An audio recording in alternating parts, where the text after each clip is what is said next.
नमस्कार, आप देख रहे हैं अपना भारत टाइम्स। मैं हूं अभिनेंद्र और बात करते हैं आज की खास खबर पर।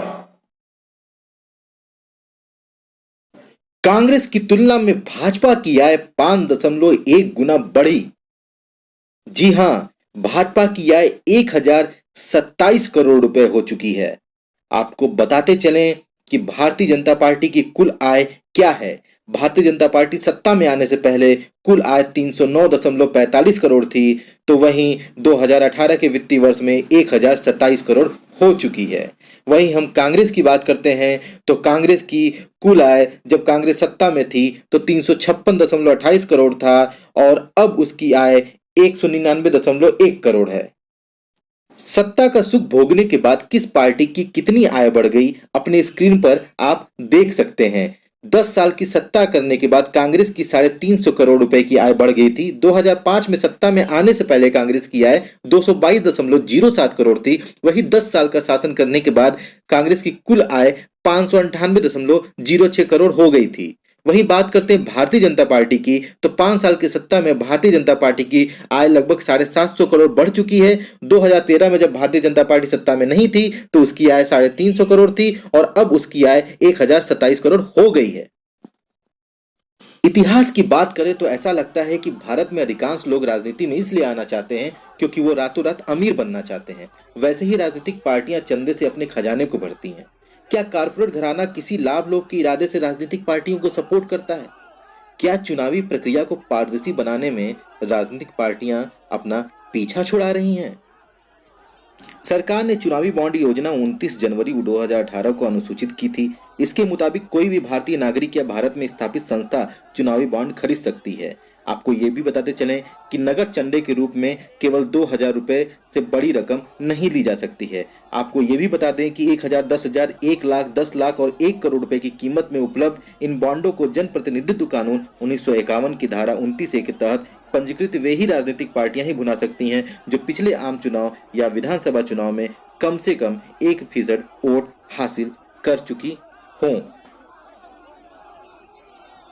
सरकार का मानना है कि चंदा देने वाले का नाम उजागर नहीं होना चाहिए।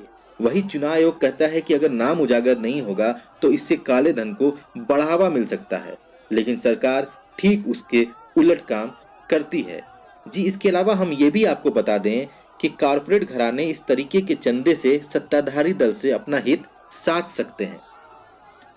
सुप्रीम कोर्ट ने चुनावी बॉन्ड की व्यवस्था खत्म करने को लेकर दी गई एसोसिएशन फॉर डेमोक्रेटिक रिफॉर्म्स यानी एडीआर की याचिका पर सुनवाई करते हुए सभी राजनीतिक दलों को आदेश दिया है कि वे इस बॉन्ड के जरिए हासिल किए गए चंदे का विवरण सीलबंद लिफाफे में निर्वाचन आयोग को 30 मई तक सौंप दें। इसी के साथ चुनावी चंदे की प्रक्रिया को पारदर्शी बनाने को लेकर चुनावी बॉन्ड की वर्तमान व्यवस्था में भी अपारदर्शिता का मामला तूल पकड़ चुका है। चुनावी चंदे से ही हर पार्टियां चुनाव में अपने खर्च को व्यय करती हैं और इसी क्रम में तत्कालीन समय में भारतीय जनता पार्टी सबसे ज्यादा चंदा पाने वाली पार्टी है। सत्ता का नशा सचमुच अजीब होता है। सत्ता सचमुच में बड़ी चीज होती है। सत्ता के आगे सब नतमस्तक तो दिखते हैं, उसे खुश करने के लिए किसी भी हद तक जाने को तैयार भी रहते हैं। सत्ता खुश होगी तभी तो कृपा होगी और ये कृपा निजी और कारोबारी दोनों पर होती है। चुनावी चंदों को दिए जाने का तरीका बताता है कि जिस दल की जब सरकार रहती है वो दल अमीर बन जाता है और राजनीतिक पार्टियों ने सूचना के अधिकार कानून को मानने के लिए खुलेआम मना कर चुकी हैं। इससे यह स्पष्ट है कि सब एक ही ताली के चट्टे बट्टे हैं, बाकी तो जनता जनार्दन है, वो सब जानती है। दुनिया का सबसे ऊंचा स्टैच्यू कौन है, कहां है, तो क्या लिखेगा, किसका नाम आएगा? बड़ी बड़ी चुनावी सभाएं, चुनाव प्रचार में उपयोग होते आधुनिक उपकरण, बड़े बड़े लंबे रोड शो और उन चुनाव प्रचारों में आने वाला खर्च। जी साहब, ये तो धन का ही तो खेल है। जी हाँ, ये ऐसा कार्यक्रम है जो जनता से लेकर मीडिया तक को मनमोहित कर देता है। सवाल तो तब उठता है जब ये कार्यक्रम जन कल्याण में अपना 100% दे पाए।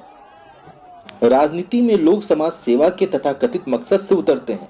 लेकिन राजनीति में आकर काम करने वालों को अंगुलियों पर गिना जा सकता है। इसी वाक्य के साथ मैं आप सबको धन्यवाद करूंगा और अगले एपिसोड में आपका फिर इंतजार करूंगा।